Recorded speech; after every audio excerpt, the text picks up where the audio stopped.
Welcome, podcast listeners. It is episode number 385, aka 2025, episode 1. That's not how that's going to work. It's going to be 385, and we're going to plow on as if nothing's happened. We're coming fresh off the gear of the stuff of the annum, podcast. That's definitely what we call it, and not the guitar stuff of the annum. Yeah, absolutely. That was the last podcast we did, and it was so gosh dang fun. I appreciate doing those so much. Not that I don't appreciate doing the podcasts. Like we've mentioned multiple times, it's a lot cheaper than the therapy. This is a lot cheaper.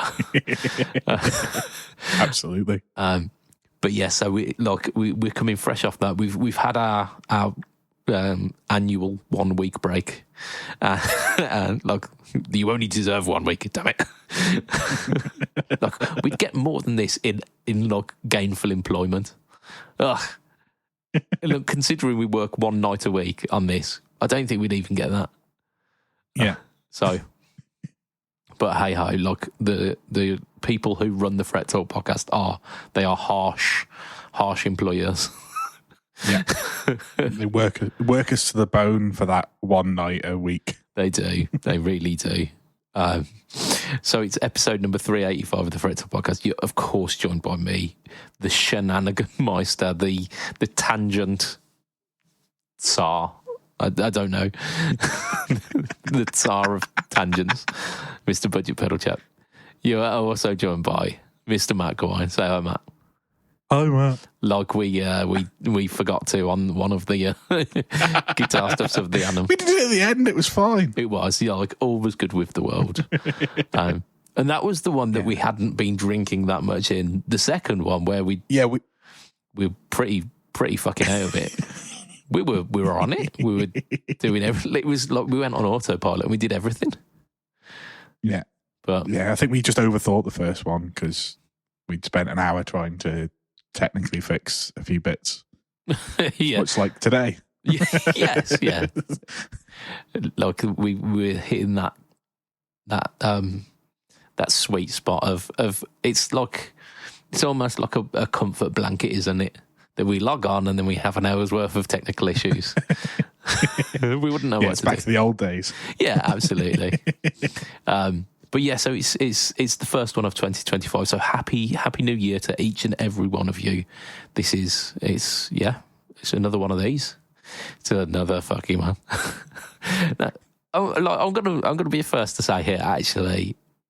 Over at Budget Pedal Chap and the Fret Talk podcast, we had a pretty good 2024.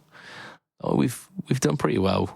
Like the YouTube channel is, as we're speaking, when this podcast releases, we're probably only 100 or so away from 10k subs on the Budget Pedal Chap YouTube channel, which I still can't quite believe. It's mental to think, but we're almost there. I think at the moment, as we're recording, it's 9,780 or something like that, something that kind of region. So by the time this is out, if we've not reached 10k already, we're pretty damn close. Nice. Listenership on the podcast's gone up. Engagement in the podcast group as well. The community just seems to be getting bigger and thriving as well. So we've had a really good year, and it's been so much fun to kind of do. Can't really complain. So yeah, another one of those, please. Can we carry on with that? More success, thanks. Yeah. Give us all of the things. Us. Yeah. I mean, it's not like it's not been an overnight success, has it? This thing. It's been a. What did you say the episode number was? 385? 385, yeah. That's that's overnight, isn't it? Over a few, one or two nights, yeah. I mean, 385. Because that's essentially like an hour an episode ish. 385 hours. That's probably about what? So 10, what, like over 2 weeks worth of, like, complete 2 weeks worth of episodes, like like from start to finish of the day. Well, it's about 12 working weeks. Well, there you go. Yeah, so 12 working weeks is equivalent to overnight in our books. It is the Fretzel podcast. Let's start as we always do, and as we will continue to do, by mentioning our sponsor, who is of course affordable.co.uk, bringing you pedals from Demon Effects, JSA Effects, Muskie, Joyo 4D, K-Line, Nux, Movil, Cord, and Mvave. Oh, there's another one. There's a new one. There is a new one. I don't know. I don't know. Can't know. No. I'm just going to reach for it. There you go. AM Effects. I did see that advertised. AM Effects. There you go. It's the higher end of the budget range, right? Yes. So there is one AM Effect. So it's AM Effects is not quite accurate. It's AM Effect at the moment. Singular. Yeah. It is a germanium treble booster, which, to be honest, it still falls under the budget pedal category, because I think that they're coming in at 85 quid. I've not plugged it in yet, so I can't tell you what it is. If I assume it's pretty good. Like, treble boosters they do a thing, don't they? They do it, like we were mentioning just before we started recording this. They do a Rory Gallagher style thing, and we like a bit of Rory. But yeah, they look wicked, and I'll be featuring this on my channel very shortly. I'm quite excited because there was a question on one of my it was on the GoCo Salem Boost video, which is, to my knowledge, the only other budget treble booster, asking if I wanted something like this that does the treble boost ascend but couldn't get hold of this pedal, what would I go for? And I went, I don't know. There isn't anything. Yeah. Pass. So this is what you would get, I assume, if you wanted a GoCo Salem Boost, but couldn't get the because for some reason the GoCo stuff is really hard to get hold of. Like, they do them on Amazon, and you can get them in the UK, but you can't get them in Canada, or America's a bit patchy with where you can get them or not. So I don't know. I just don't know. So AMFX is a potential for a treble booster if you wanted one, and didn't want to go with GoCo or GoCo. It's probably GoCo, isn't it? This is how true professional sponsored segments go. This is they are a UK company. That's Affordable, not AMFX. I think AMFX they're handcrafted in the UK as well. Actually, GoCo definitely not. They're Chinese. They're a UK company with all their stock ready to ship in fantastic recyclable packaging. Check out affordable.co.uk at affordable.co.uk. That's right, affordable.co.uk. I felt like I had to put the website address in a couple of times just as a sorry for extending your sponsored segment by about 2 minutes ish. All right, there we go. Voila, beautiful. I'm looking forward to that. I'm looking forward to trying the AMFS. He's put some good shots of it on probably what you saw today on Facebook. Yeah, and they're proper old school. But it's not the most interesting thing to me. The most interesting thing to me is it ships in a round box. It does. It's a cylinder, not a box. Yeah, it confused the shit out of me today because that's what came in the post. It looks like it should have posh Pringles in it. I mean, maybe that's the packing peanuts that go into it. But yeah, it because Mr. Affordable had said that he would send one through because like he'd got them in stock and went like, yeah, this kind of falls under your remit, and like I'm selling them. Do you want to try one? I was like, yeah, of course I will, and then completely forgot about it. Like, of course you did. yeah. Much like many of the things that I do, I put the promises out there, and then just it's out of my mind. It's gone, isn't it? So I was expecting some parcels today. Some fancy headphone desk clamps. Thank you very much. They work lovely, like they're wonderful.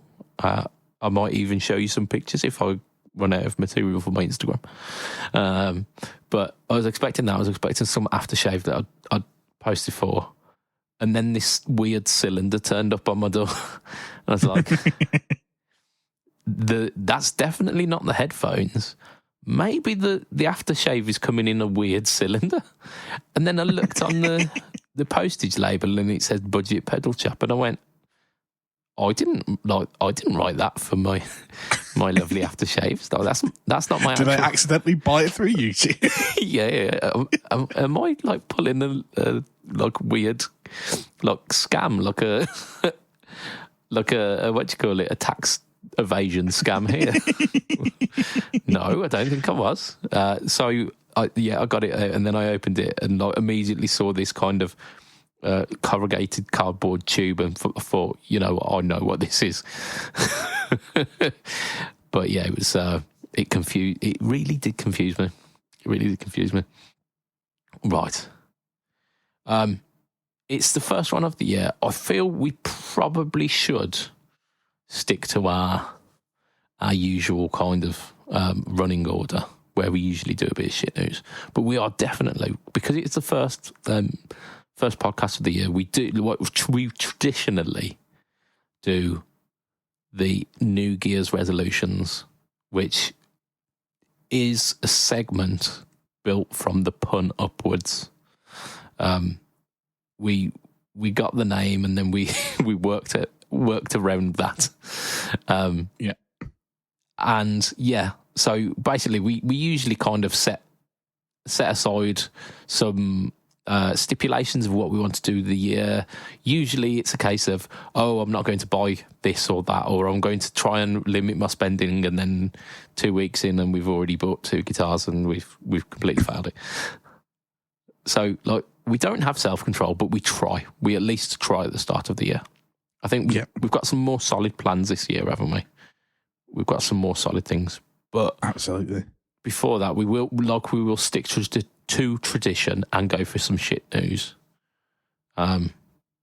Because we must. It is tradition, and this is how we're going to continue the year. So our shit news for this week is it's the Sun beta. Oh no. Sun amps. They mentioned at the end of last year, didn't they? They did soon things will happen, which very unsigned band in the 2000s Facebook post of them.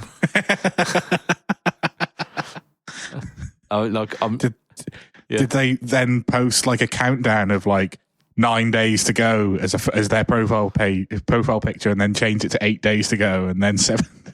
Yeah, and then by the time it got to 5 days, it just ignored it and stopped. Yeah, and then it just left it on 5 days to go until it dropped. Yeah.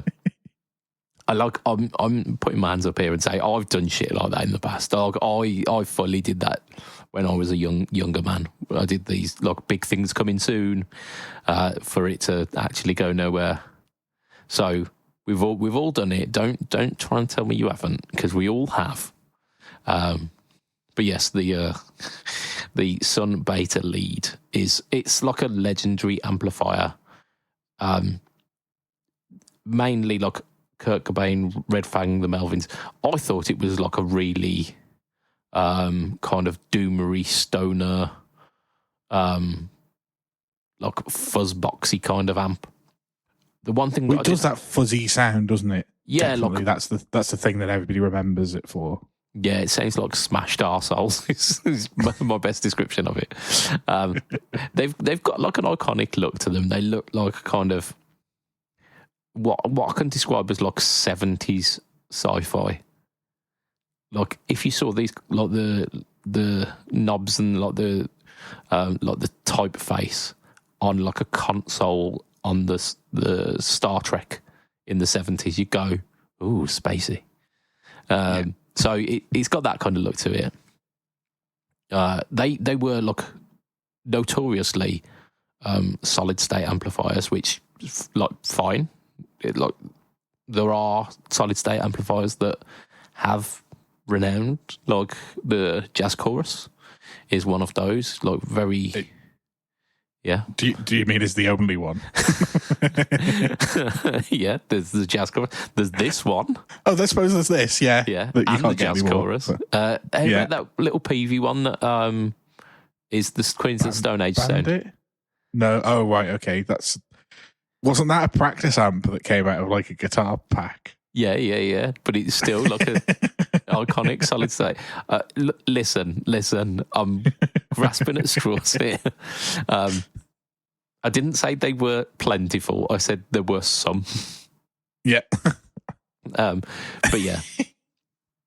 So it's like a small combo, and it does. Dual channels. Apparently, it's got a clean tone on it as well.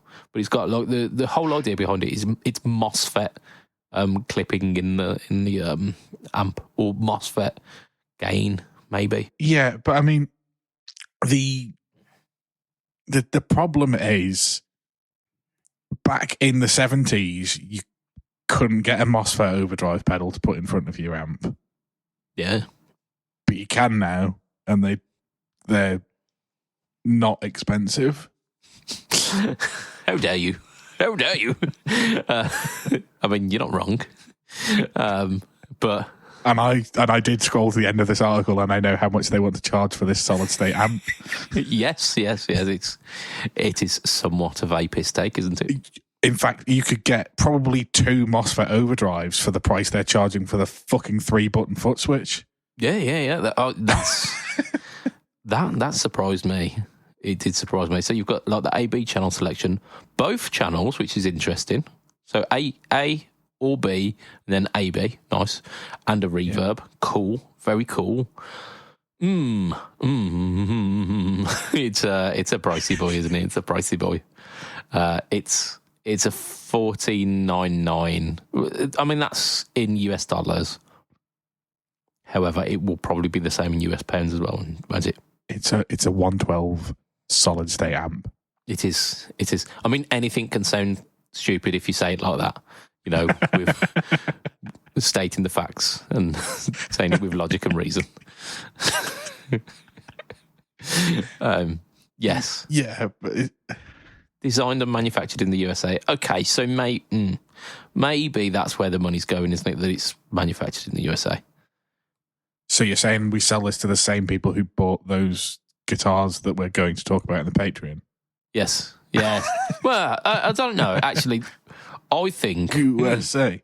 I'm sorry, I've just alienated all of the listenership, haven't I? No, you've alienated half of them. Okay. I don't think this has got a particularly patriotic vibe to it. I think the people who would be playing this would very much be kind of at least central left-ish. I don't think it's going to be a very right-wing tone, I'll be honest. Like, because it's a kind of punky, grungy tone. Like I say, Stoner Doom as well. That tends to fall within the kind of people who are a little bit anti-establishment, a little bit like anti-government. Yeah, but John Lydon was in support of the Tories, so punks are right-wing these days. Oh, fuck. I mean, maybe it's only the people who used punk to get themselves fairly wealthy and then started shilling butter. Maybe they're the only punks that have gone right-wing, but yeah, I think we cannot make assumptions based on one point on a graph, can we? But no. Yeah. Like, as far as this goes, like purely based on on this amplifier itself, it is £1,500 for a 2-channel with reverb solid state amplifier. I don't think the Jazz Chorus isn't that much, is it? Like they reissued that, and that was about £600 to £800, I think. It wasn't this much.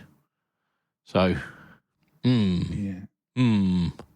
a 2-speaker amplifier as well, isn't it? Because that's the way the chorus works. Like one speaker's affected, and yeah. So, do we know what wattage this is? Because the 40-watt Jazz Chorus is 689. Okay. And the JC 120, which is the one everyone knows, is £1,400 sterling. Okay. Well, I'm saying that this one is probably not 120 watts. No. It's probably more like the 40. Yeah, I don't think it says. It's a... No, it doesn't. Weird. Mind you, it's solid state, so... Yeah, like 100 watt solid state is kind of 20 watt valve, maybe. It's not like it's... Yeah, I think it safely deserves shit news because the foot switch is $200. Yeah, I mean, just purely based on that,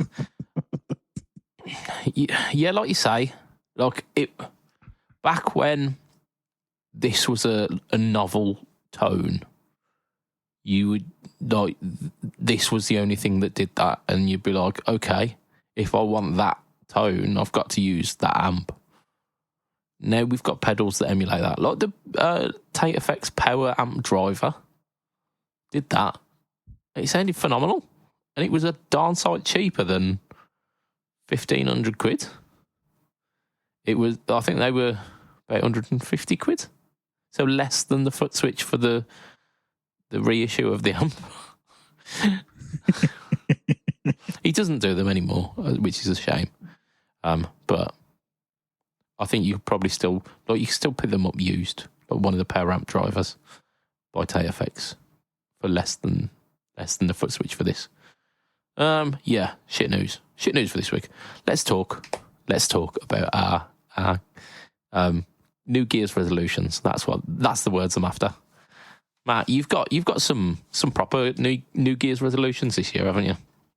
Yeah, well, like, I realised that for a long time, in fact, since the last time we set some challenges, I've barely played the guitar in my house, and I've got the Headrush MX5, which I don't actually think I've spoken about on the podcast. No, you don't have. I'm basically, my partner was like, "What do you want for Christmas?" And we do this every year, and I'm like, I haven't got a clue. So I was like, okay, it's Black Friday, and the Headrush MX5 was down at $249. I think on Toman. Yeah. And I was like, okay, buy me this. So I only opened it up on Christmas Day anyway, so we haven't podcasted since then. So yeah, like I've now got something that is dedicated to just being plugged in right next to my computer so that I can practice without having to drag my pedal board upstairs and set things up and do all that faffing around. So I was like, okay, what's going to make me kind of continue to play? So I'm going to set myself a challenge. And I was like, oh, this has got some bass stuff in it, so I guess I'll probably buy myself a bass as well, because that would be, like, teach myself something new, or just do something a bit more novel to try and keep my head into it. So I'm going to try and learn both guitar parts and the bass part to all of the tracks on my favourite album, or one of my favourite albums, the Arctic Monkeys, whatever people say I am, that's what I'm not. Yeah. Because I think that it is slightly more difficult than you think when you first listen to it, because there's some quite quick chord changes in there. As I learned when I went to play the first song, and went, oh, that's a lot quicker than in my head it was. Hang on, what's the first track? The first track is View from the Afternoon. I can't, without embarrassing myself, I'm not going to hum it to you, but like, it's basically, you've got to go from G on the 3rd fret to an F on the 8th fret. Oh, okay. very quickly, and then back up to an A on the 5th fret. So like you're jumping about between chords, and you basically, it is quite a quick, funky kind of right hand, and you've got barely any time to get anywhere. And I was literally going, I've never done this, but I'm going to have to slow myself down to learn an Arctic Monkeys track. Normally, I just play along with it and I can do it. Yeah. But yeah, but yeah, I've decided that I'm going to, because I know 4 of the tracks on there anyway, or like one guitar part from 4 of the tracks or 5 of the tracks on there. Cool. And I was like, there's settings in this MX5 that are literally, so that first album, they used a rat. Well, there's a rat in there. They used the TS-808. Well, there's a TS-808 in there. Mm-hmm. They used orange amps. There's an orange amp in there. And that's about it. Like they used a little bit of reverb. There's plenty of reverbs in there. And I was like, right, I'll build a simple thing. I'll do that. And then I looked, and the bassist was using an Ampeg SVT, which is in the Headrush. And I was like, okay, well, I guess I'm going to buy a bass then. Yeah. But yeah, like I was like, I want to push myself to do something a bit, because otherwise I'm going to get bored with it. So yeah, I'll learn all the guitar parts, and then hopefully by then I'll have some cash behind me to buy a bass, and I'll buy a bass and learn the bass parts as well. Nice. What kind of bass are we talking? What didn't he play a P? The guy who left them, I think, played a jazz. So the first album was done by a guy who left them mid-tour of the first album. I'm pretty sure he played a jazz bass. Okay. And it was a guy who replaced him that played a P, but like, yeah, I don't know what I'll get. It'll be something cheap. Yeah. Probably a Rickenbacker, because they look cool. Like a cheap Harley Benton Rickenbacker. Yeah. A Harley Backer. Yeah. And yeah, like maybe I'll get somebody to put pickups in it that don't sound like Harley Benton pickups. Who could that be? Oh dear. But yeah, so like the other part of my New Year's resolution was like, normally I go, I'm not going to buy a guitar, and then last year I think I lasted 4 days. I was like, okay, I'm not going to do that this year. What I'm going to say is I'm not going to spend more than I make from either selling gear or gigging. So if I'm going to buy something has to go, because we don't have that. Like, we've got a bigger place, but like, yeah, filled it pretty quickly. And I also realized, like, the vintage guitar that I bought, I've literally not taken it out of the case since I set it up. So that can go. Yeah. There are 3 guitars at my mother's, and I haven't lived in the spare room at my mother's for 4 years. Yeah, they can, like, the Pink Sparkle I'll keep, but the others can go. Cool. And like, there's amps that are in cupboards at my mother's. Probably don't need them. Yeah. Yeah. So yeah, like, and like I bought that Tube Screamer amp last year, the Ibanez TS15, is it? Yes. Yeah. Bought that last year, and I plugged it in to check it was working, and have left it at a friend's garage. Probably don't need it. Yeah, yeah. So yeah, move all that on. And I've never ever played anything that simulates orange amps before. Okay. And the Headrush has kind of convinced me that maybe I want an orange amp. Nice. So yeah, maybe if I get rid of the Tube Screamer amp, maybe get rid of the Fender Bass Break 1830, I think is what the one I had. Yeah. Get rid of them. That should fund an orange head. Interesting. What are we talking, like rocker? Or no, like just the bass end one. Like the one that's in here is it the OD? Orange OD, something like that. It's like the bass end studio, like student kind of like 15 watt orange amp. It's like what the Arctic Monkeys used on that first album.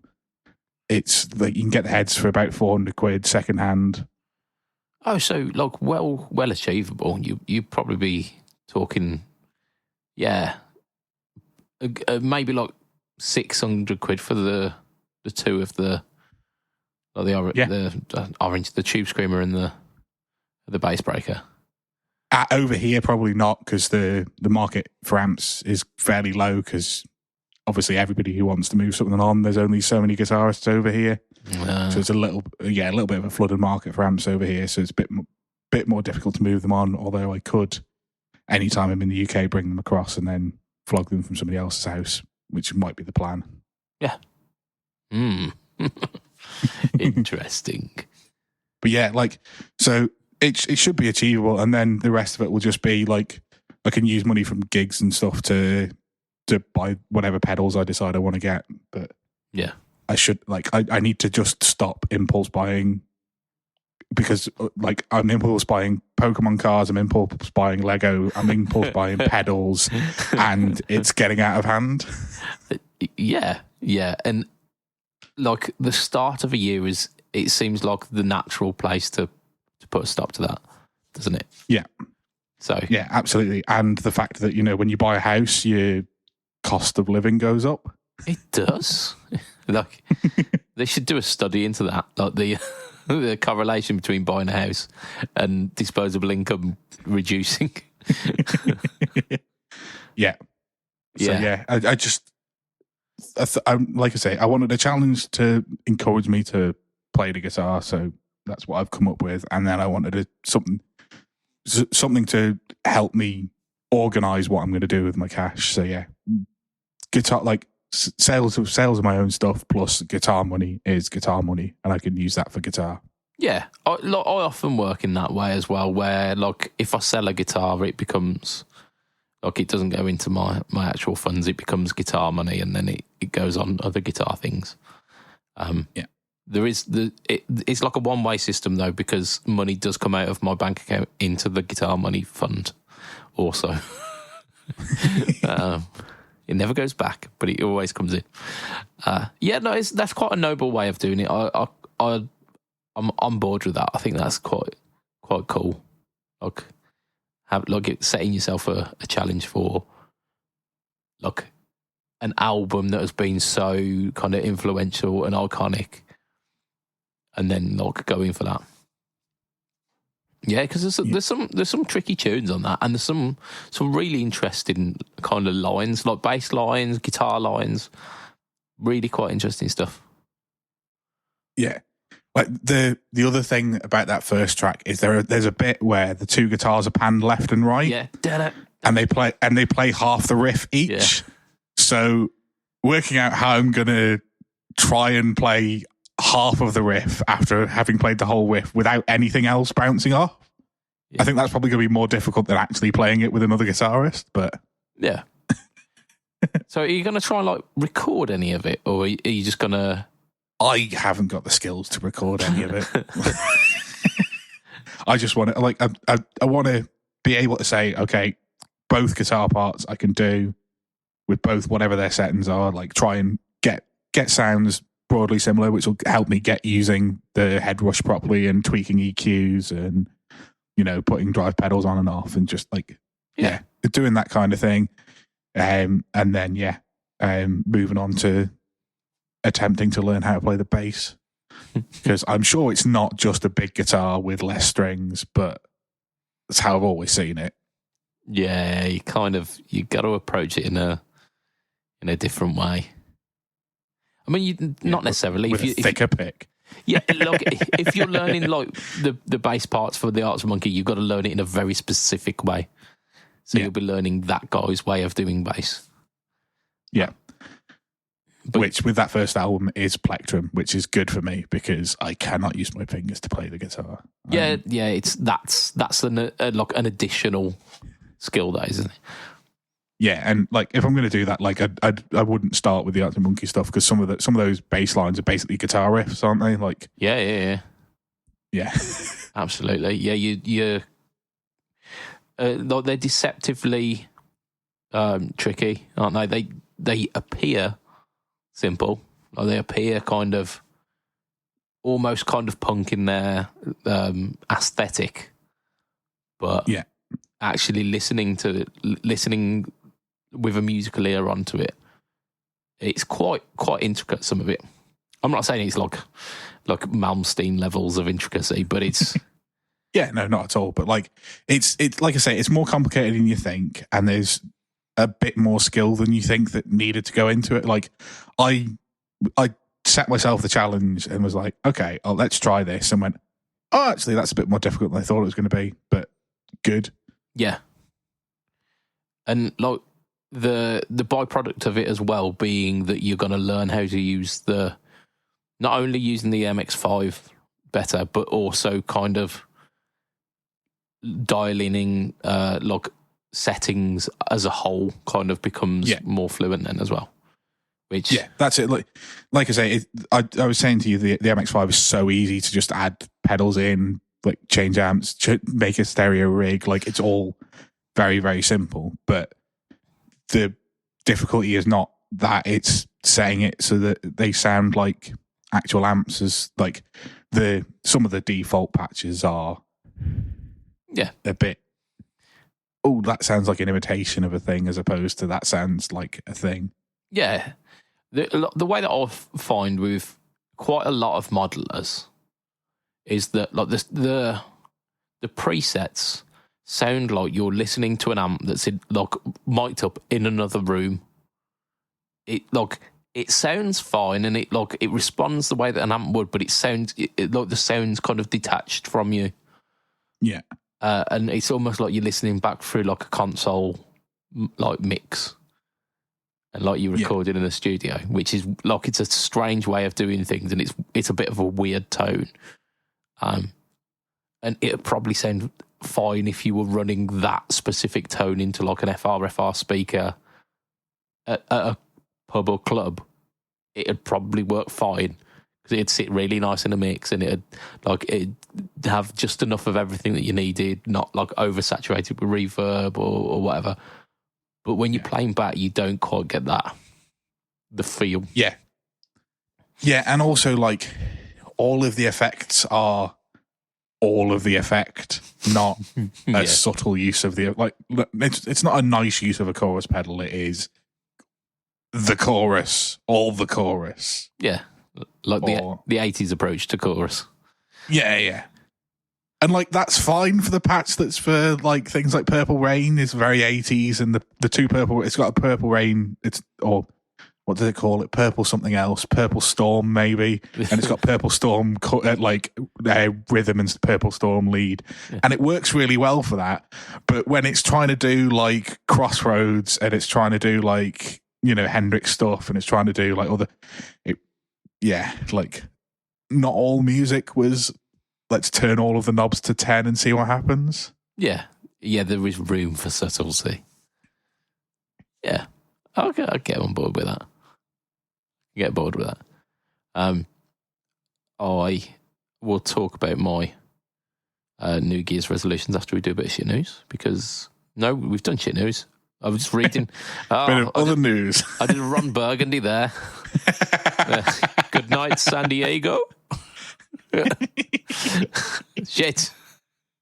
After we do news number one, I've been efficient this year. I've put like actual markers onto the document, and this will last So the second piece of news we do is news number one. Yes, because shit news doesn't class as real news. Cool. I mean, yeah, thank you for pointing out the glaringly obvious wrong in my document. So Dan Electro have released, last year they did it, but it's appearing on this podcast because we didn't cover it last year. The Spring King Jr., which is like back in, I'm wanting to say late 90s, early 2000s. Back when Dan Electro were doing crazy shit, they just went, you know what, we're going to release an entire entire range of guitar pedals that are just named after food, and we're not going to tell you what any of this stuff does. We're just going to go, add more pastrami to your tone. And this one's called the Fish and Chips. What's it do? Who knows? Just plug it in, try it. So it was that kind of era of Dan Electro, which the best era. They released some really cool pedals, and they released the Spring King, which was, and this is me showing my age now, something like it was a guitar pedal, I believe, in an enclosure that was very similar in dimensions to a VHS box. And like, if you get that reference, you probably were around there for the Spring King originally. Like a bit taller, I think, than a VHS box, but like that kind of like big enough pedal. Like the double VHSs you used to get, where there was one in either side when you opened it. Oh yeah, fancy. I mean, the only one I had was Queen's Greatest Hits, but the videos. Oh, nice. I bet that was a banging video. It was like, and also like you don't remember some of the things that ended up on Queen's Greatest Hits CD too. Like, no one's thinking of Breakthrough when they think of Queen, but the video is so iconic because it's just trains crashing through walls, which I've never seen on a music channel. But because I had this video as a kid, I'm well aware that the song Breakthrough has just trains crashing through walls whilst Freddie Mercury sings at you. And it's weird, but hilarious. Yeah, I mean, it was probably one of their cheaper videos to do. Just, let's hire some stock footage of trains crashing. Yeah, but like I loved the second greatest hits of Queen. It was like back in the days of the old Xbox, like the original Xbox. Say the old Xbox. Fuck. Like, damn. Like the whole thing with the original Xbox is that it was like a media station rather than just a games console. I had the Queen's Greatest Hits Volume 2 on as like something that you could play over the top of games that you were playing, and it was basically my soundtrack to Soul Calibur. So like loved the game, like put like tens, hundreds of hours into that game, and the entire time I had Queen's Greatest Hits Volume 2 going through the entire thing. Yeah. So, and like it worked on a system where like it integrated your songs into the game, so it would like constantly be like refreshing it, and because the rounds are like 2 or 3 minutes a round, you'd get like the big hits of all of those tracks, and it was phenomenal, and like it's just so like horrendously nostalgic for me with the Queen's Greatest Hits Volume 2. So for me, it's not trying to crash into a wall. It's me getting my ass whooped by yet another. Yeah, fair. Yeah. Oh, but yeah. So Dano Spring King, they've basically done a small version of it now. They've like kind of re-released this iconic pedal, but it's now in a mini pedal format. It's so mental. Like it's incredibly mental. Because the pedal, it's mini pedal format. It's got reverb and tone, so it's like kind of standard layout. The switch on it looks like a really small switch, and I assume that's because they've had to have a smaller switch than usual to incorporate the actual fucking analog spring that's in there. Because, like, spring tanks weren't small. Like, the Fender spring tanks were basically like a head unit on top of your regular head. So you had your spring tank, which was built almost the same as your amplifier. This, I mean, they obviously don't need to be that size. My first ever amplifier, the Fender Frontman R, had a real spring tank in it. So that was a tiny little 15-watt solid state thing. So they've got to be able to make them quite small. However, this is a mini pedal, so it's phenomenal. But they've made this. It said, "Oh, there you go, 1999, even better than the 1999 original." Because this one now has a Biro spring in it, as you mentioned. Yeah, well, what else is it going to be? It's got to be from some sort of pen, hasn't it? Like in the mini pedal, like yeah. I can't argue with it. But it is, yes. It's compact. It's going to give you like surfy spring tones. And the big thing about the original one is it was like this kind of pastel yellow enclosure, but also on the top of it had like this big, I think it was like a rubber oval, and they encouraged you to kick the pedal. Like it was a feature that you kick the pedal and you get like the springy splash. They've built that onto this as well, so they encourage the kicking of this pedal, which like you can't argue, can you? I think they're like 183 quid, 185. I think is the yeah.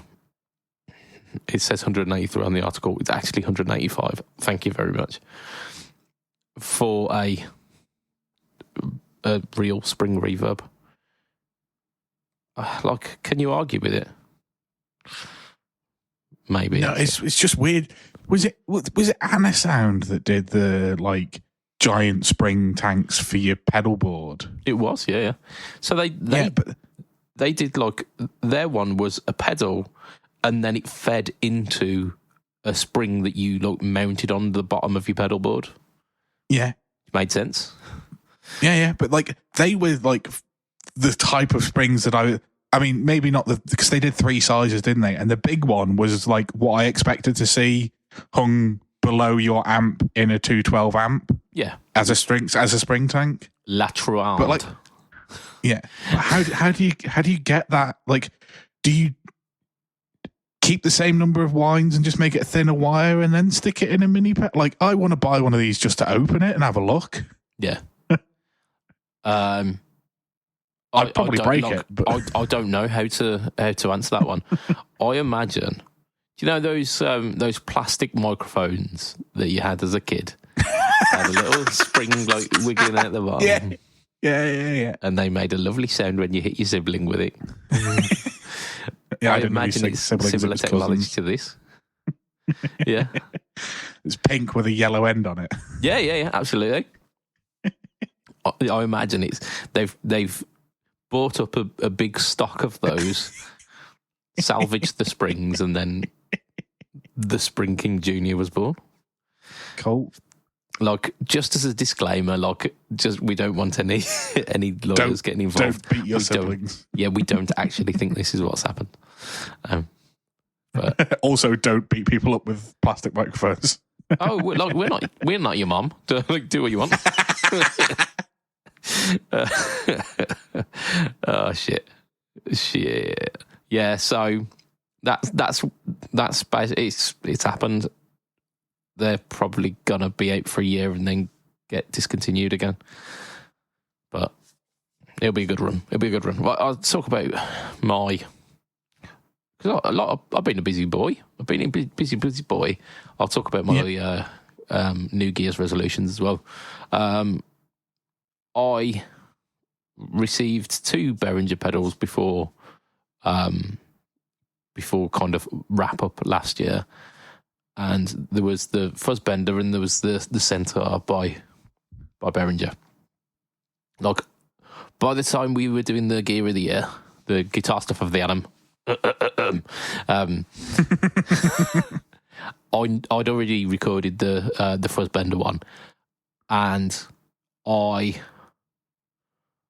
had no intention to record the Centaur. I was like, I'm going on holiday in like 2 days. I've already got the Fuzzbender out. I've already got the next 2 videos like organised for the channel. I am not doing this. I'm not doing a kind of whistle stop tour of the Centaur. I'll just save it until after I get back. Anyway, like we know what kind of person I am by now. So I did. I did that. I also did, like, that weren't enough for my fucking mental brain. So I also did a video for Pedal Buds of Doom on the Fuzzbender. Because why the shit wouldn't I? Because I told myself, no, I won't make that 1 video. I'll make 2. So I did that. I'm not going to make a video for my channel on this one, though, because I definitely won't. Yeah. PBOD isn't my channel, is it? Yeah. So I worked some crazy loopholes in my brain. And yeah, so like we ended up doing a video on pedal boards doing for the Fuzzbender. It's done quite well. The original the original video for the Fuzzbender on my channel has done quite well.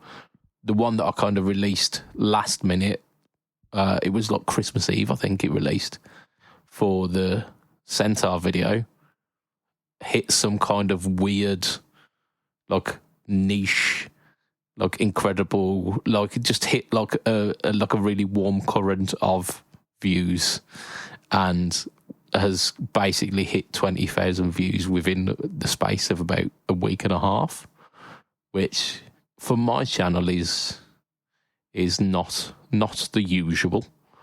So that, like, incredible. Love that. Fantastic stuff. Like, what a great end to the year in terms of like stuff for my channel.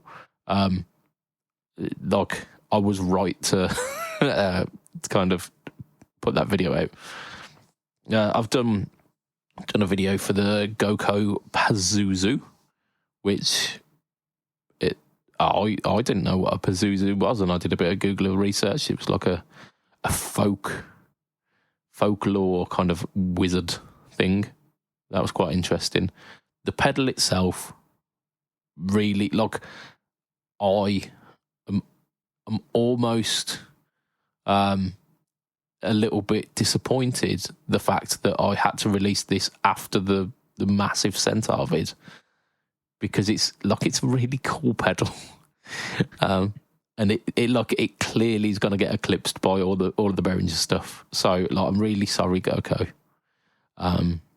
It's a great pedal.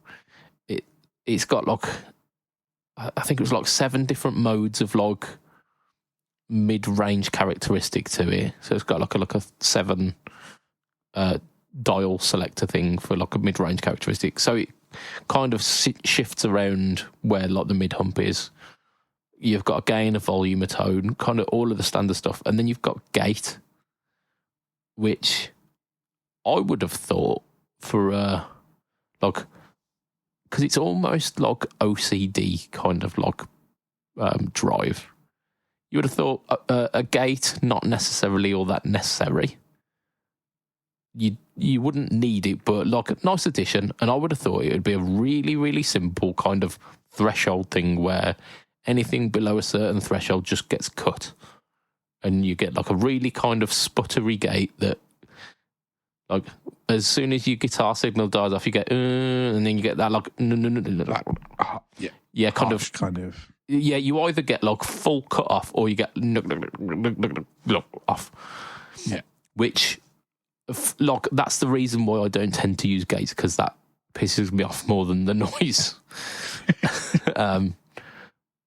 But no, this, like, the gate on this is, I don't know what it's doing, but it's incredibly smart. So you can turn the gate all the way up, and it changes the tone of your pedal a little bit. Like, it darkens up the pedal a little bit, but there's none of that like spluttery gateness. It will decay and then like cut off to a perfect silence. It's like, it's a weird smart gate that's built into a pedal that, like, didn't need it in the first place. It's like a 30 quid pedal. But it's got like this incredible smart gate built into it. So, like, it's a sleeper hit. It's a pedal that I think deserves a lot more recognition that it's got and that it will ever get, because people, like, no matter how well I sell this, like whatever thumbnail or title I put on that video, people will look at this and go, "Oh, it's an overdrive by a Chinese company."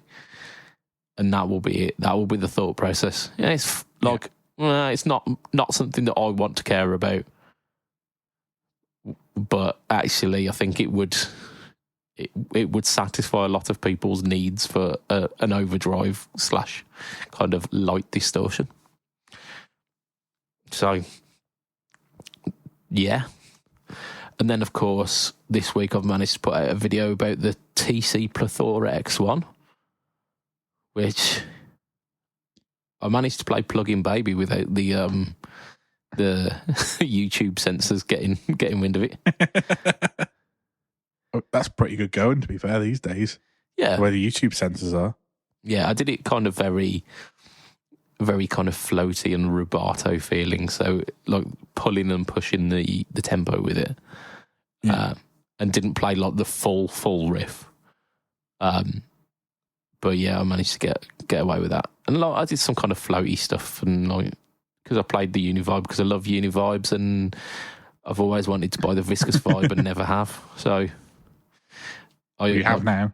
Well, but it's not the actual pedal, is it? So I might still buy one of them, despite having. Yeah, sorry, no, yeah, you're a collector like I am, aren't you? Like, so you want the thing as well as it doesn't matter if it does the thing; it's not the thing. Oh, the Plethora X1 does the thing better than the thing. Like, there's no doubt about that because it's got the mash function, and I don't think the original one had the mash. No, it had like the ramp function, which that's got in it. It's also got like momentary and like AB and all of these like different switching options. It's phenomenal. And the best setting for it was TC for My Bunghole by Devin Townsend, which chef's kiss. But yeah, like I spent basically like the 4 or 5 days after I come back off the holiday playing through the Plethora and like figuring out what it could do. And I was ready for it to be like you set the foot switch to do a thing and it will do the thing across the board. But no, it's preset specific. So all of your different presets do different things if you want them to. Nice. So I've got my AB reverb with my long and short reverb. I've got like a whammy pedal basically built into it where I've got the pitch shifter set to an octave up.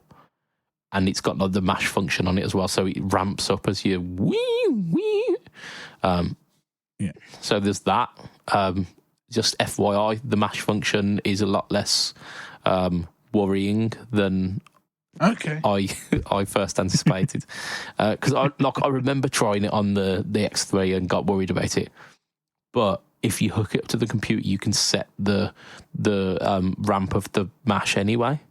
So the amount of pressure you have to put on before it gets to 100% or whatever. I didn't need to. Like the pressure was fine.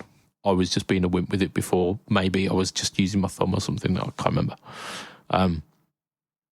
So I've got that. I've got tap tempo for delay. I've got like the ramp function for the Univibe.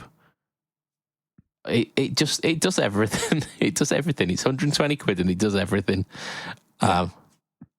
And like I love TC pedals as is. Like you know this. Like you've listened to me prattle on for long enough. Like we could probably fit about 3 or 4 entire episodes of me just sucking on TC's D about these tone-print pedals. They're good. They're really good quality. Like the algorithms, especially like the reverbs and delays, people rave about them because they are good. The other things, like I'm not saying that their phaser is the pinnacle of phaser. It's obviously not as good as a Phase 90, but it does it well enough that you're like, okay, like I can compromise with that. And like the flanger, you'd probably be better off with the MXR micro flanger or whatever. But they're not like unrealistic enough that you'd be wanting.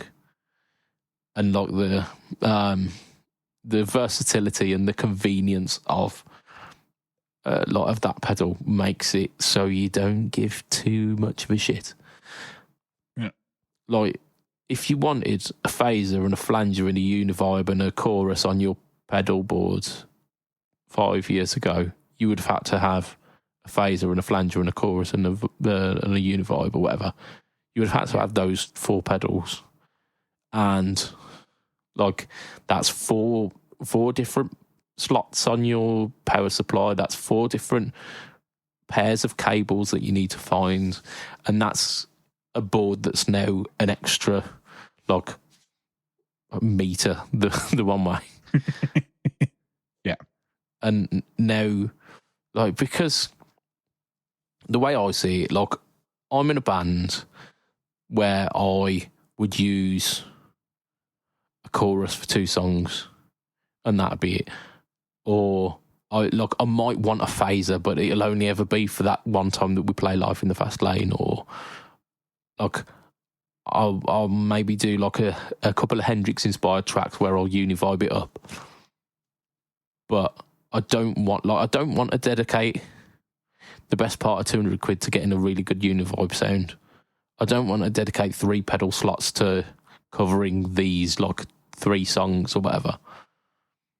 That's where that thing works. And you bend down between songs and go, okay, this is my Hendrix period in my set. Switch it to pedal number 2. Yeah. And then it's like, it's that for like 2 or 3 songs. And then you go, oh shit, it's my chorus time. Okay. Bend down, switch that over. And then voila. Like everything that you've wanted, like to cover those kind of zones, like those tonal zones, is all taken up by one pedal. And it's stereo in and stereo out as well. So if you did really want to get fancy with it, you can. But of course, it's not got MIDI and it doesn't do 5 pedals all at once. So it's the worst product ever released ever. Yeah, I mean, what are you talking about? Like even mini pedals do like 5 pedals at once now. Absolutely. Yeah, and they've all got MIDI. Yes. Yeah. Why would they not? Because everyone without exception wants to run MIDI programmed pedal boards these days. There isn't a one person who doesn't run a MIDI computer with their pedal board. Yeah, they're all powering it from iPads in the next room these days. Yeah. Just for a little bit of context here, we haven't gone mental. There has been a little bit of a backlash in certain groups on the internet about this pedal not doing enough for them for £120. Grow up, basically, I think is... Yes. Like, point to me another pedal that does all of this for the same or less. Like, even within 50 quid? Yeah, I'll wait. I'll wait for you. But like, point to the thing that does that. The Moore Mod Factory. Yeah, absolutely. It does half the things. Yeah, it less well. Like the Mod Factory, it's a case of it's not a great tone, but that'll do because I'm only using it for one. Yeah, and that's kind of the selling point of that pedal. That was the whole thing that the guitar nerds, back when we used to listen to them as the guitar nerds, as the GAC podcast, would go, yeah, you get yourself a Mod Factory because you won't be using it for your entire set. It'll do a lot of coverage. That is this now. That does that, and you're not having to compromise. The sounds are good. I was gonna say, there's no compromising with the X1 because you're getting those tone print pedals that everyone spent 120 quid on for one individual effect. Yeah, this fucker, like this one here, he did that 10 times over. Like, I want a good sounding chorus, but I don't want to spend a 300 quid to get the Analog Man one. It's my favourite sound, so I'll get the TC one because it'll be good. Yeah. Only now you're getting that and all of the other modulations and the reverb and the delay and the looper and whatever it was. The looper's the only one that it doesn't feature in the X1. Yeah, but you can set the delay long enough that you could do a 3-chord loop. Yeah. But I'm not missing the looper. I don't think I would use a looper in live. I sold my looper because I came to the realization that I bought a loop pedal, a 2-button, the old 2-button Boss ones. Yeah. And I was like, yeah, that's really going to help me improve my playing, and maybe I'll turn into a fake Ed Sheeran. And I I think I maybe plugged it in a total of like 10 times in the 5 years I owned it, and then went, nah, Yeah. don't need this. There's a loop in my MX-5 if I really want to work out how to use it. Spoiler alert, I probably won't even work out how to use it. I think you hold the middle button down because it's got looper written next to it, like the tuner's on button 3. So I think I just need to hold that button down, but I don't care enough to even try. Absolutely. Like, I have used loops in the past. I've used them to practice. I've used them. I don't anymore. I don't. And I don't think I ever will. So, say Levy. But if I wanted to practice over some chord sequences, do you know what I'd do? I'd Google chord sequence in key, and then I'd play over that on YouTube, on whatever YouTube video has got. Yeah, that is an option. I mean, I unfortunately and very sadly, I don't do much of that anymore, which I really should, but I don't find time to do that anymore. But if I did, I'd do exactly what you were saying. Like, whenever we say, oh, we'll start the podcast at like 8:00, and if I'm ready a little bit early, I'll put a track on YouTube and play along with my guitar that's kind of sat here. So like that's my solution. I won't plug in a looper and do that. No.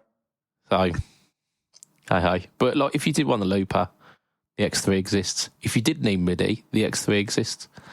If you did want like 3 pedals on concurrently, the X3 exists. Yeah. And it's not hugely expensive. It's like 250, 300 quid. Something like that. Yeah. For like 3 concurrent pedals with MIDI, stereo, and like access to all of the TC. That one has got the looper as well. Mm-hmm. So, and if you really need the 5 effects on all at once, the X5 exists. Yeah, it does. That's got a loop in it as well, so you could put some effects before you drive, some effects afterwards. Like, you're happy days. Happy days. But I think people do like to moan, don't they? They like to moan. And it's tiring. It's really tiring. Because I was considering, well, when I was playing this, it really made me consider, have we chosen the wrong thing for like Gear of the Year this year? Because I love the Tone X1. I love it. Really, does amazing things. But that is such a good pedal. Right, the Plethora X1 is such a good pedal. Like, they've thought so intensely about all of the features in it. Like, if you get on the Tone Print editor, you can have buffered or true bypass as well. So you can get, like, where you switch over from a reverb, it will continue. The trails will continue. The delay trails will continue if you've like selected the buffered bypass. It's fucking insane. It's incredible. So like, the fact that it made me like question whether we made a mistake on the guitar stuff of the Anom, that it shouldn't have gone to the one, and perhaps could have gone to the X1. It speaks volumes for like how much I am behind this. But there you go. I've only just realised we've given 2 consecutive years. We've given the Gear of the Year to a product called the One. Oh yes, we have. I've only just noticed. Yeah, and I mean, like the HX1 does exist as well. Like if you wanted a like individual pedal that has got MIDI and is a little bit more feature packed, that's 250 quid. Like, yeah, all day, every day. That's a lot more than this. It serves a different market, and it's bigger, and it takes more space on your board. Yeah, basically 2 pedals instead of 1. So, like, don't get me wrong, I love my HX1, like, and I've got the X3, so I won't be buying an X1 because kind of would make the other one obsolete.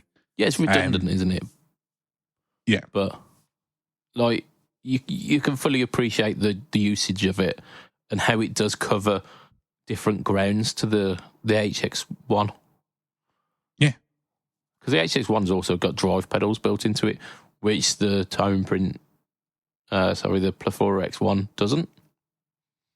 Yeah. But again, 120 quid. Just yeah, half the price. Yeah, actually half the price. Yeah.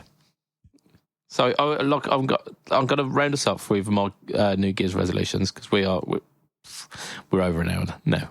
We're clearly over an hour. What am I doing this year? I think possibly I might actually have to sell some pedals, which it's a sad time. But look, I'm getting to a point now where I'm running out of space. Look, I've managed to reshuffle things a little bit like last year.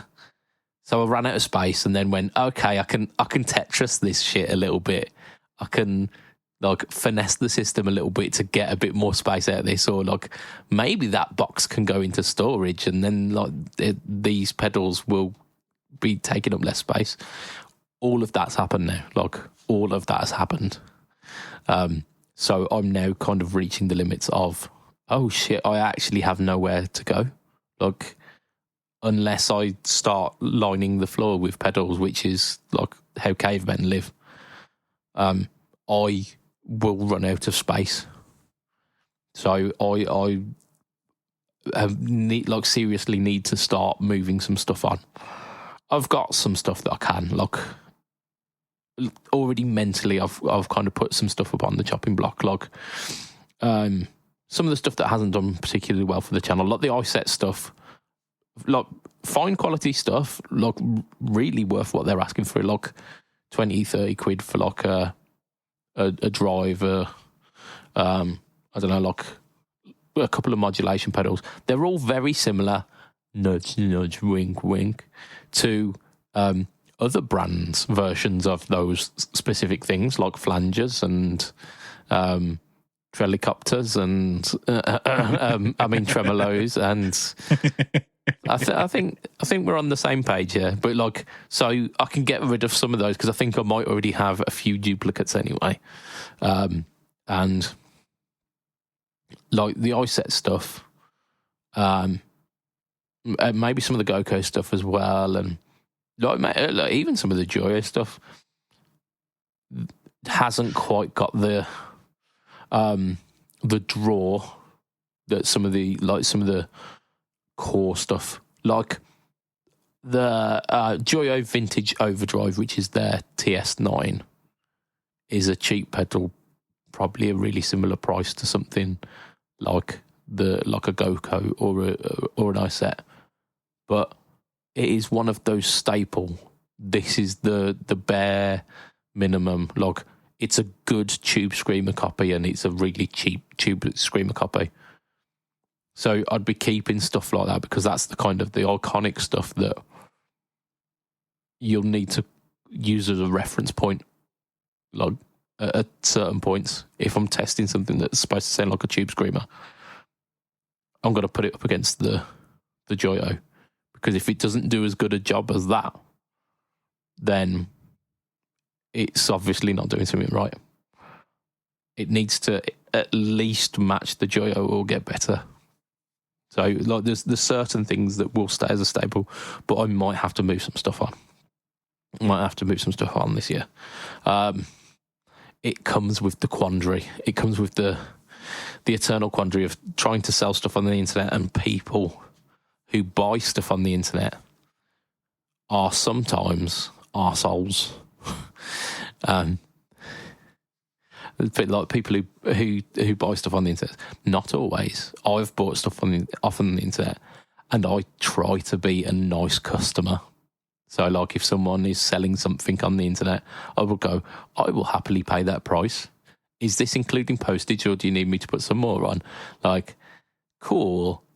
Let me know how I can make this experience easier for you, so that or just not completely awful. Yeah, so that we can both have a good time. Or like, if I think something's a bit pricey, I'll come in and go, oh, I've seen these go for this price before. Is there any chance that you might match that? If not, cool. I'm not here to be a dick to you, but like, I may be interested in your pedal or whatever. So I try and come at it in a respectful way. I'm not saying that I've always been that way. There are times in the past where I might have been the kind of person that I'm trying to avoid on the internet. But I try very much to do that these days. But there are people, like, if I am putting up a bunch of these mini pedals for sale, go like, yeah, 10 quid a pop. Here you go, like, just want to get rid.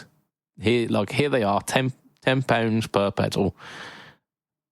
I can foresee the messages in my DMs saying, okay, I'll buy that. Like, is that with postage? And like, yeah, how about you doing me a deal? I'll buy 3 for 20, and shit like that. Where it's just tiresome and just people trying to like finagle even more of a bargain out of like me basically giving shit away. So I'm a bit apprehensive in that circumstance, but we'll see. We will see. I might have to resort to it. I might not. I might just do giveaways because like it might be easier that way, and the amount of money that I'd be earning on a few of these kind of budget pedals is kind of minimal anyway. So, I feel like I've got that off my chest. Another thing that I want to do this year, and I set up Christmas presents this year. Like I'd like given suggestions for Christmas presents to people to do this in the new year, and that is basically to take better care of my instruments. So like I got another bunch of guitar strings off my my pops-in-law, who by this point is now asking, do you really need that many guitar strings? Like, I've bought you guitar strings for the last 3 or 4 things that I've had to buy you things for. Like, yeah, honestly, I've got that many guitars, and I do change the strings occasionally. Yeah. But I've also I've now got another set of relatives to buy me like guitar cleaning and polish kits as well. So I'm now taking it to that next level. So not only am I going to be like stripping guitars down of their old strings, but I'm going to be like lemon oiling the fretboards and like actually polishing the bodies up and shit. So like proper care. And I'm going to do that for a couple to see if that kind of makes a difference. Yeah. So, I can't lie, I don't think I've ever polished a guitar body. Like frets and lemon oil. Yeah. I'm on board with, but yeah. To be fair, like, given that one of those guitars, like the guitar that's on the wall downstairs, has done over 100 gigs, and I am not a non-sweaty man, so probably should have like at some point. Yeah, like that guitar's had Carly on it, for fuck's sake. It definitely should have had a wash. Yeah, absolutely. I think for me it was mainly like the fretboard conditioning, because I do the frets. I've got the fine polish for like the frets, and I like all of the working parts of the guitar. I make sure are in working order. Yeah. It's just the kind of like the fretboard never really affects anything. Like until it starts to split and the frets come out. Yeah, like if that were the case, but like I wouldn't let it get that far. Yeah, because like if ever there was signs of like the wood becoming dehydrated, I'd take it further. And like I use fast fret on the fretboards, which seems to bring a bit of colour back to it. Yeah. So probably works in a very similar way. But I thought I need to get something that works specifically for fretboard nutrition. Because like one of the Harley Bentons, I can't remember which one it was, has got a bit of a dry board, and I thought I'd need to sort that out before it becomes a problem. Yeah. So, like mainly for that, but I figure if I've got the tools, then I'm more likely to use them. So, like, I'm going to take like guitar maintenance and guitar care a bit more seriously this year. I think I might get rid of a few guitars, but like in order to buy other ones. Yeah. Because again, like running out of space, there are some guitars that I like in concept more than I like in practice. You like in concept, and then they live against the wall or in a guitar rack and never get played. Yeah. I think what I need to do realistically is write a list or a spreadsheet or something of the guitars that I've got and the reasons why I might not play them. Like in a kind of tick list. If it's something like it's a really cool guitar, but I don't play it because the strings are knackered and it's a bit grubby. New set of strings, bit of a clean, beautiful, done. I know there's a couple where they've got like little grounding issues, and I don't play it because like a lot of my playing is like recording stuff for demos. And if it's got a little grounding issue, hum is not conducive to a YouTube video. Yeah, I mean, I could get around it. Like, it wouldn't, like, it's not so loud that it would be so much of a problem. But for me, it's annoying enough for me to go, oh, rather than using that guitar, I'll use something else. So if it's a case of, like, me taking it into a tech to just go, can you just, like, look over the electrics and just make sure that like, add some shielding paint, add some, like, copper tape or whatever, anything that you need to do to kind of stop this little kind of grounding issue, or like stop this like loose jack from being a bit of an issue or whatever, sorted. And then they become guitars that are in my roster again. Yeah. Beautiful. And there are some guitars that I don't play because I don't really like how they play. I like I like the idea of them. I like the idea of these guitars, but I don't like how they play, so I don't play them. So either like sort out the setup on it so that it plays a bit more like how I'd like it to play, or just get rid of it. So I need to be. I think I need to be a bit more intentional about the guitars that I own. So yeah, I also need to get a set of 12-string strings because I've got a 12-string Telecaster that's got 11 strings on it.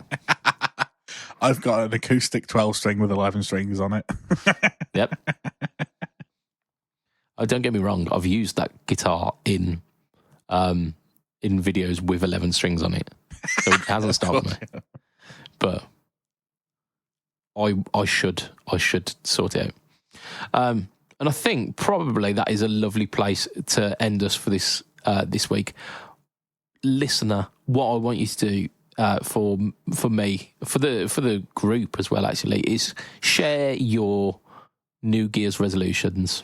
Share them in the group, and we can all kind of hold each other accountable. Is probably a bit too strong a phrase for this, but like kind of encourage each other. Yeah, that's it. Like have like a little tab on it, and we can encourage each other. So like in a month's time, we can check back and go like, have you cleaned any of your guitars, Budge? Be like, no, fuck off. And like, Matt, have you sold anything? Be like, no, I haven't. I've bought another 2 guitars. bad Matthew. But we can wallow in our shortcomings together. So I'm going to extend a thank you to you listeners. You've made it this far. You are amazing. And you've joined us for our first of many podcasts in 2025. Speaking of which, Answer Me This is coming back in 2025. Very excited. Really? Yes. Mr. Chris Campbell shared that with me. today. Like he sent me a message, and there was like a Facebook video showing the two, Helen and Ollie, basically confirming it. Like amazing. It's like one of these podcasts that got me understanding what podcasts are, basically. Yeah, like it's one of the first podcasts I listened to, and that just reminded me that just before Christmas, John Oliver came back and did a Bugle episode. Oh, nice. And again, the Bugle podcast was something that was very near and dear to my heart in terms of starting me listening on podcasts. So that was kind of similar thing. Obviously, this was a one-off rather than the podcast going back to how it was back in probably scarily like 10 years ago or more. But I don't like to think about it like that. He's Mr. Fancy Pants America now, isn't he, John Oliver? Yeah. But it just, you mentioned Answer Me This. Made me think of that. I'd like to also thank affordboard.co.uk, who are our sponsor. Just check them out. Affordboard are like an amazing company, worth supporting in 2025, as they were in 2024. He also he shared his New Year's resolution, which was to sell more pedals than he buys. Which, as far as business plans go, excellent. As far as like self-restraint plans go, very much my New Year's resolution to, this will be the year that I start working out and lose the gut. It's one of those, isn't it? Well, you've given up by the 4th of January. Yeah. Well, I mean, because if you don't get rid of all of the chocolate and the cheese and the breads, then it would be a waste, wouldn't it? So you've got to get rid of those into January. So you go, well, look, realistically, it can start in February. Realistically, and then February comes along, and it's like you've had to hobble like the whole of January and kind of half of December to get to that pay packet. So you're like, well, we'll have a treat. We'll treat ourselves. We'll have we'll go out and not treat ourselves a little bit because times have been tough during January. Yeah. And then okay, we'll start March. And by that point, you're like, we're 3 months in. Fuck it, we'll start next year. No. Yeah, you got Easter. You can't start just before Easter, can you? Absolutely. Yeah, absolutely. And then it's by the time you got to summer, you're like, well, times is good, like beer garden, isn't it?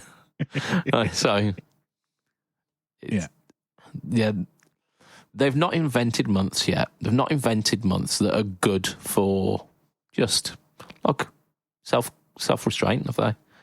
Like the months where nothing's really happening, there's no celebration. So yeah, I can eat healthily and maybe go for a little jog this month.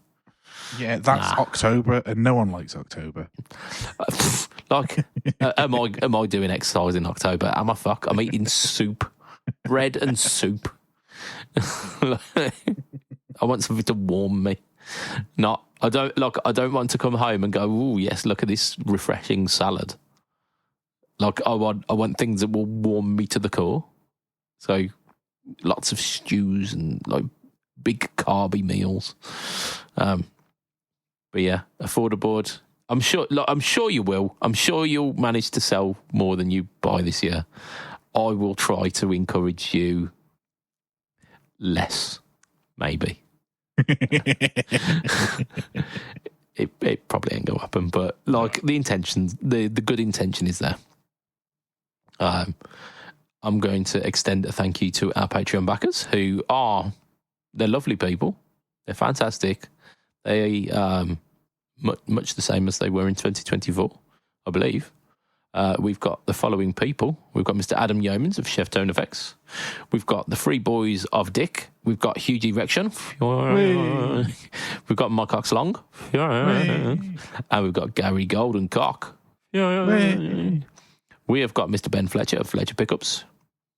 We've got Mr. Brian Gare of the Turn Jerks podcast, the Second Button podcast, and the Off the Rails podcast.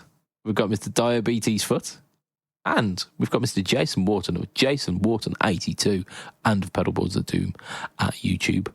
As little as $2 a month, you could be part of that crew. You could have your name shouted out at the end of each podcast. Come on, join in. Join in the fun.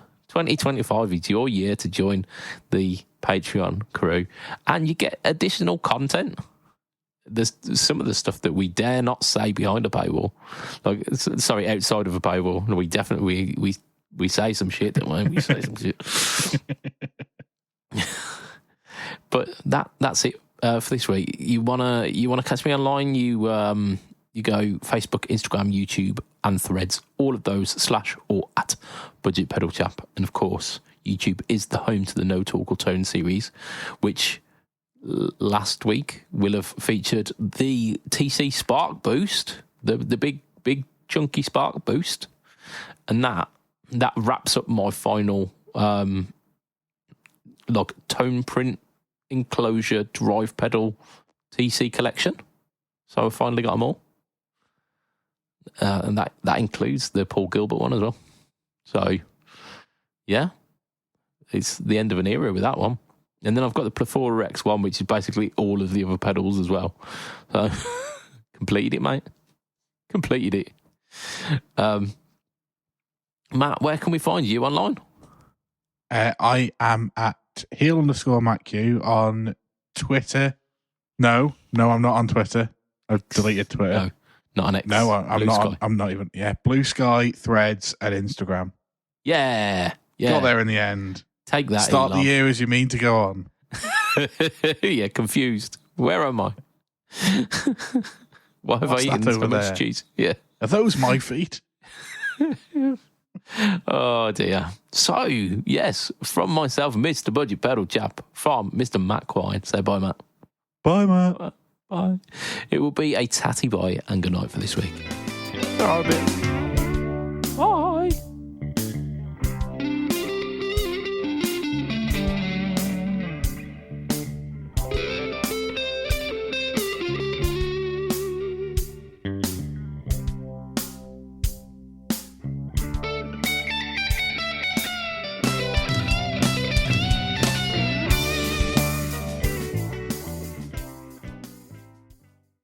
I've decided from January the 1st, I will only be watching videos in 1080p or higher.